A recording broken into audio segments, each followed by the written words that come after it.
힘드셨죠? 네, 족보를 읽으려니까 잘 보이지도 않고 힘드셨을 거라고 생각됩니다. 사랑하는 성도 여러분, 평안하십니까? 네. 성경 일독이 무너지는 순간이 언제인지 아십니까? 우리가 연초에 성경을 읽어야 되겠다 이렇게 마음을 먹었는데 오늘 같은 날을 만나면 참 이게 무슨 말인지도 모르겠고 눈에 들어오지도 않고 그러니까 성경 일독이 무너지는 순간이 바로 이럴 때인 거죠. 누가 누구를 낳고 누가 누구를 낳고 끝이 없이 이어지는 족보 구간입니다. 오늘 본문 14절부터 그렇잖아요. 바로와의 10가지 재앙 대결을 코앞에 두고 긴박하게 흘러가던 이야기가 갑자기 모세와 아론의 족보로 지루하게 지면이 채워지고 있습니다. 자, 어떻게 보면 이제 이스라엘 백성들하고 다 마음이 합해가지고 이제 출애굽을 위한 여정을 준비하는 과정에서 바로와 한판 대결을 앞두고 있습니다. 바로에게 가가지고 이 백성을 보내라 이렇게 이야기를 해야 되는데 그 전에 뭐로 채워주고 있어요? 족보로 채워주고 있습니다. 자, 그래요. 좋습니다. 우리 조상들이 어떤 사람인지 우리가 좀 드러내고 우리가 이런 민족이니까 우리를 내보내라 이렇게 이야기할 수 있잖아요. 그럼 누구를 여러분들이라고 세우겠습니까? 그래도 세종대왕, 그래도 이순신 이런 사람을 내세우면서 우리의 조상들이 이렇다 이래야 되는 거 아닙니까?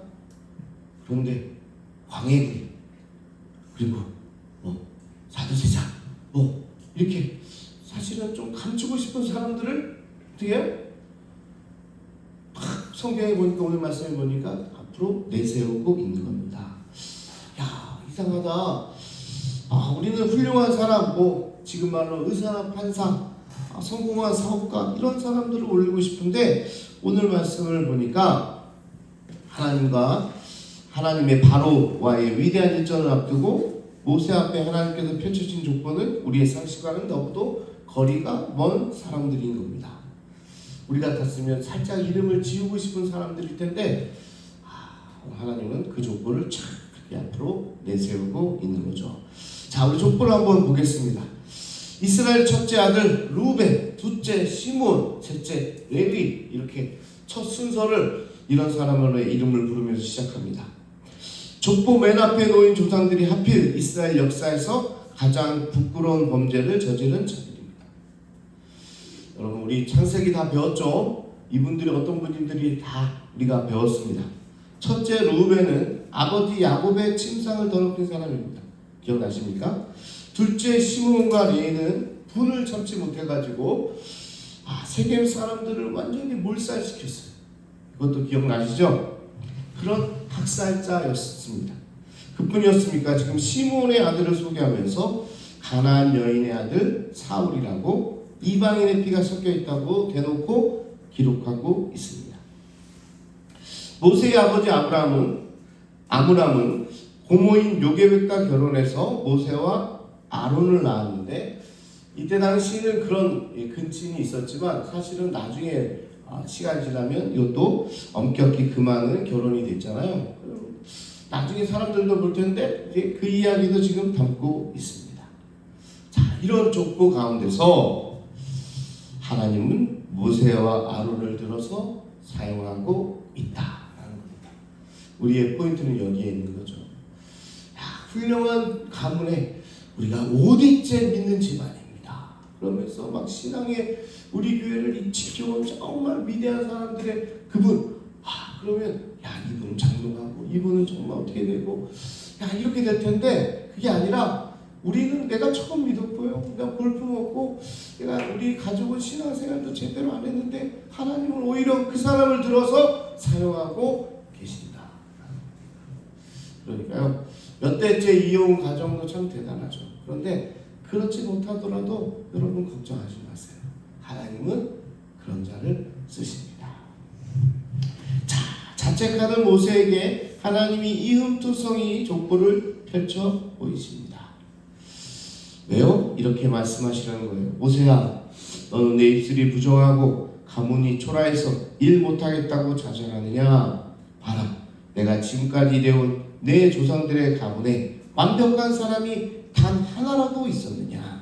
루벤도 그렇고 시므온도 그렇고 레위도 그렇고 다 상처 많은 흠투성이 인생이었다. 그런데 내가 이 비참하고 부끄러운 족보를 뚫고 끝내 너와 아론을 부르고 있지 않냐. 이렇게 말씀하려 하는 거죠. 하나님은요, 완벽한 영웅을 찾지 않으십니다. 흠투성이 족보를 뚫고 구원자를 태어나게 하신다라는 겁니다. 예수님도 마찬가지죠. 예수님의 족보도 뭐 대단한 사람들입니까? 아니에요. 그런 가운데서도 구원자 예수님이 앞으로도 나올 수 있습니다. 그리고 하나님은 세상에서 천대받고 상처받은 흠 많은 노예 민족을 향해 이렇게 선언하고 계십니다. 여호와께서 이스라엘 자손을 그 군대대로 애굽 땅에서 인도하여 내라. 여기 군대가 히브리어로 차반데요, 무기 하나 없이 부끄러운 족보 하나 품고 하루하루 겨우 버티던 노예 무리가 하나님의 주권적인 은혜가 임하는 순간 온 세상을 구원한 하나님의 군대로 지금 재창조되고 있다는 사실입니다. 자, 볼품 없죠. 족보를 봐도 뭐 대단한 사람도 없어요. 그리고 지금도 못하겠다 그러는 거예요. 지금 우리 성도들을 보는 것 같죠. 집사님 이거 좀 해주세요. 그러면 저는 못해요. 저는 신앙이 없어서 못해요. 그런데 그런 사람들 데리고 뭘 만들고 있어요? 하나님의 군대를 만들고 있는 거예요. 근데 무기도 없어요. 그리고 지금 상황은 노예야. 아무것도 할 수 없는데 하나님이 일어나시면 그 사람을 통해서 그 대단한, 지금이 미국이에요. 애국은 당시 이 미국의 트럼프를 지금 어떻게 보면 바로하는 트럼프죠. 그 사람들을 우습게 만들면서 지금 하나님의 군대로 삼아 주신다는 겁니다. 여러분, 이걸 우리가 은혜라고 부릅니다. 할렐루야. 우리가 은혜라는 말을 너무나 많이 써가지고 이 값어치가 정말 낮아졌는데 이게 은혜죠. 하나님께서 그런 자를 사용하시는 겁니다. 우리가 대단한 스펙과 완벽한 자격을 갖춰서 하나님의 군대로 부름받는 게 아닙니다. 흠 많고 상처 많은 그대로 부끄러운 족보죄로 부르셔서 은혜로 군대 삼으신 줄 믿으시기 바랍니다. 그래서 하나님이 사명자에게 원하시는 참 모습은 흠 하나 없는 무결점의 영웅이 아니라는 거예요. 오히려 자기 약함과 상처를 정직하게 인정하고 은혜를 구하는 상처 입은 치유자, 그게 사명자라는 겁니다. 사명을 받았다는 건 지금 뭐 대단한 일을 하고 있어서 사명을 받는 게 아니라 부족하고 흠이 많고 연약하지만 그런 하나님께서 부르셔서 그를 하나님의 군대로 삼아 주신다면 그게 리더요 사명자가 되는 줄로 여러분 기억하시기 바랍니다. 여러분 모두가 될 수 있습니다. 여러분들이 그 노예보다는 낫잖아요. 그렇잖아요. 여러분들이 그들보다는 낫잖아요. 여러분들 신앙생활도 지금 잘하고 계시잖아요. 그러니까 하나님의 군대로 오늘 세상에서 나가서 바로와 같은 자를 만날 때 또 그런 상황에서도 굳건히 하나님의 군사로 승리하게 될 줄로 믿습니다. 우리 이간진 목사님의 목회자의 마음, 성도의 마음이라는 책에 한 장로님의 고백이 나와 있는데요. 그분은 젊어서 큰 병을 이겨내고 교회에서 가장 열심히 봉사하는 영웅 대접을 받았습니다. 암에서 극복하고 거의 불치병에서 이겨내고 그리고 나서 교회 헌신을 해가지고 모든 일에 충성하고 열심을 다하는 그 장로님이 계셔가지고 우리 교회가 지금 여기까지 왔다 그렇게 불릴 만한 정말 최고의 신앙자요 섬기는 자가 이분이었습니다. 늘 강하고 흔들리지 않는 믿음 좋은 모범의 그 리더였다는 거죠. 어느 날 사업에 부도난 젊은 집사님이 그래도 내가 장로님을 찾아가야 되겠다 뭐 그런 마음으로 절망적인 상태에서 장로님께 나왔습니다. 장로님, 저는 이제 끝났습니다. 사업도 망했고 우울증에 매일 밤 삶을 놓아버리고 싶습니다. 장로님처럼 믿음으로 이기고 싶은데 제 믿음이 왜 이렇게 연약할까요? 자, 이렇게 와서 이제 상담 많이들 그랬을 것 같아요. 가서 저도 장로님처럼 죽음도 이기고 실패도 이기고 좀 그런 믿음의 사람 되고 싶은데 왜 저는 못할까요? 평소 같았으면 장로님이요 이렇게 훈계했을 겁니다. 집사님, 믿음이 없어서 그래요. 기도하세요. 더 뜨겁게 기도하고 엎드리세요. 기도 안 하니까 그런 거 아니에요. 그랬을지도 모르겠습니다. 그런데 그날만큼은 성령께서 장로님의 위선적인 가면에 이 할례의 돌칼을 대셨대요. 장로님은 깊은 한숨을 쉬며 평생 아무에게도 꺼내지 않았던 가장 아픈 자신의 과거를 이야기합니다. 집사님, 사실 저도 믿음이 대단해서 이겨낸 게 아닙니다. 저도 집사님이 아시다시피 사업을 망해봤죠. 부끄럽지만 저도 그때 스스로 삶을 내려놓으려는 그런 생각을 했었어요. 얼마나 우울증이 심했던지 불안이 크던지 저도 끝내고 싶었어요. 그런 불신한 가운데 있었어요. 그런 터널을 정말 간신히 지금까지 지나오고 있는 겁니다. 저도 지금도 믿음이 약해서 매일 새벽 떨리는 무릎으로 겨우 주님 앞에 기어나오는 상처투성이 인간일 뿐입니다. 제가 지금 믿음이 있어서 이렇게 새벽에 나오는 거 아니에요.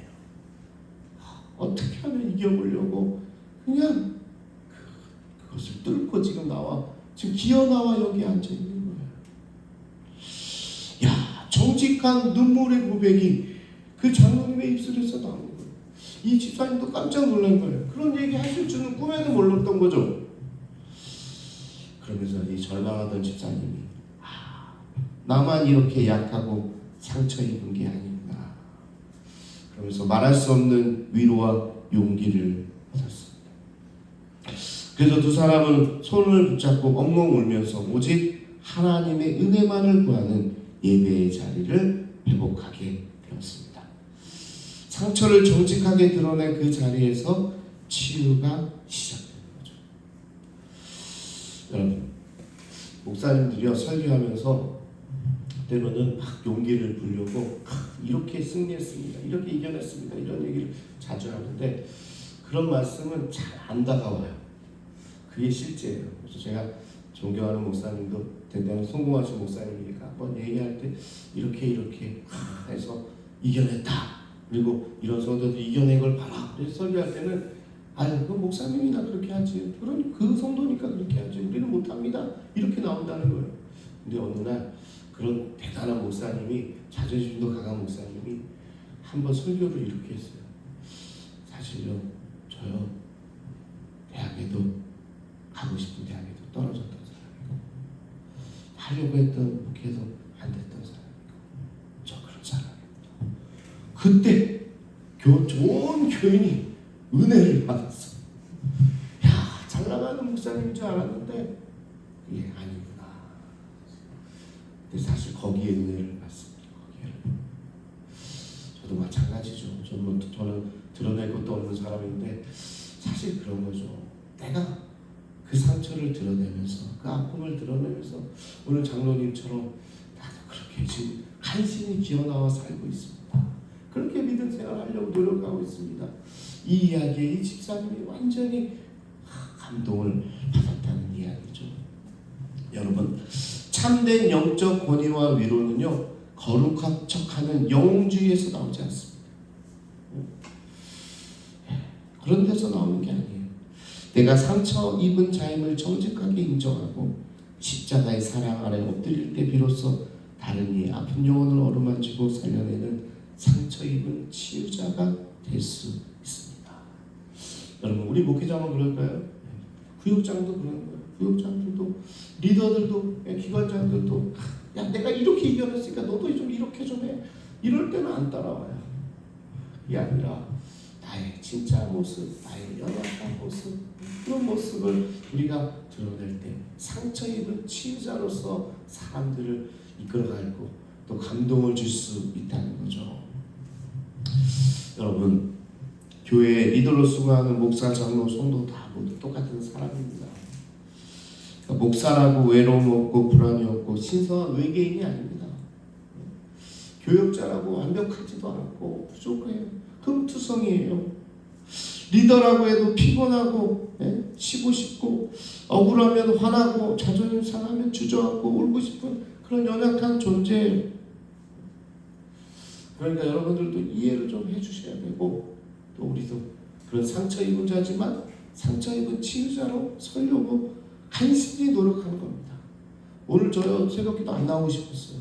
피곤해가지고 간신히 나왔습니다. 간신히 나와서 말씀 전하는 거예요. 다 때려치고 싶어요. 저 때로는 매일 그렇진 않아요. 때로는 그만하고 싶다. 그런데 상처 입은 상태로 그래도 어떻게 하면 함께 이 공동체를 이끌어가고 싶어서 그래서 있는 거예요. 그러니까 함께 상처 입은 치유자로 여겨주시면서 또 여러분도 그 가운데 함께 손을 잡고 은혜를 받고 함께 나아가는 것입니다. 오늘 말씀에서 이야기하고 싶은 게 그거예요. 다른 게 아니라 모세와 아론이 뭐 대단해가지고 하나님을 부른 게 아니에요. 족보를 한번 보세요. 훈투성이. 그리고 오늘 한번 보세요. 모세가 마지막에도 나 이놈은 진짜 욕해서 죄송합니다. 우리 지난주에 계속 모세가 못한다, 나는 입이 둔하다, 나 그랬더니 할례로 쳐가지고 입을 해가지고 할 수 있다고 하나님이 한 4-5번 얘기했잖아요. 네? 그런데 30절은 또 얘기. 하나님, 네? 나는 입이 둔한 자오니 바로가 어찌 나의 말을 듣겠습니까? 네? 야, 다른 모습이 아니라 우리 모습이죠. 목사님 못해요. 나는 못한다니까요. 네? 하나님이요, 몇 번을 불러서 넌 할 수 있다 이렇게 이야기해도 여전히 그런 모습이잖아요. 그런데 하나님은 그런 자를 하나님의 군사로 사용하신다. 그럼 우리에게도 기회가 있는 거 아닙니까? 우리 같이 지금 신앙생활을 잘하지도 못한다고 이야기하는 우리에게도 하나님께서 오늘 주의 군사로 우리 성산교회 공동체를 흠 많고 부족하고 맨날 싸우기나 하고 맨날 그냥 실패와 사단 가운데 있는 이 공동체에도 하나님께서 오늘 우리를 부르셔서 하나님의 군사로 삼아주시면 우리가 나가서 이 지역을 해방시키고 이 지역을 복음화시키고 이 지역을 출애굽시키는 놀라운 공동체로 세워줄 줄로 믿습니다. 남들은 뭐라고 할지 못해요. 니네가 뭘 할 수 있겠냐. 그러나 우리야말로 상처 입은 치유자 아닙니까? 우리가 할 수 있는 게 뭡니까? 우리가 잘 나가서 그런 게 아니라 우리가 그런 아픔을 당했잖아요. 그런 실패와 좌절을 경험했잖아요. 우리가 그런 상처 입은 자들이잖아요. 그러니까 오히려 그 상처 입은 자들을 품을 수 있기 때문에 우리는 하나님의 군사가 될 수 있습니다. 이 지역에 오는 분들이 뭐 잘 나가는 사람들만 오는 거 아니잖아요. 다 어디 가서 실패와 좌절 가운데 생명 끊으려고 했던 자들이 우울증과 불안에 다 있는 사람도 있는데 우리가 이미 다 경험했잖아요. 그러니까 상처 입은 자로서 하나님의 군대로 설 때 그들을 품고 이 지역을 온전히 회복시키는 그런 교회가 될 수 있다는 사실입니다. 자, 우리가 앞으로 출애굽기를 볼 텐데 이 노예, 이 말도 안 듣고 입술이 부정하다는 사람들이 수만을 끌고 수십만을 끌고 홍해를 탁 건너게 되는 날이 곧 오게 될 겁니다. 우리 교회도 마찬가지예요. 부족하지만 홍해를 건너고 승리하는 날이 곧 오게 될 테니까 하나님의 군사로 하나님의 군대로 오늘도 넉넉히 승리하는 여러분 모두가 되기를 주님의 이름으로 축복합니다. 이 시간 우리 주여 한번 부르시고 우리 통성으로 모든 받은 말씀에 잇대어서 나도 하나님의 군사로 승리하며 살아가겠노라. 오늘도 하나님과 함께 걷겠습니다. 그런 마음으로 이 시간 우리 통성 기도로 함께 나가겠습니다. 주여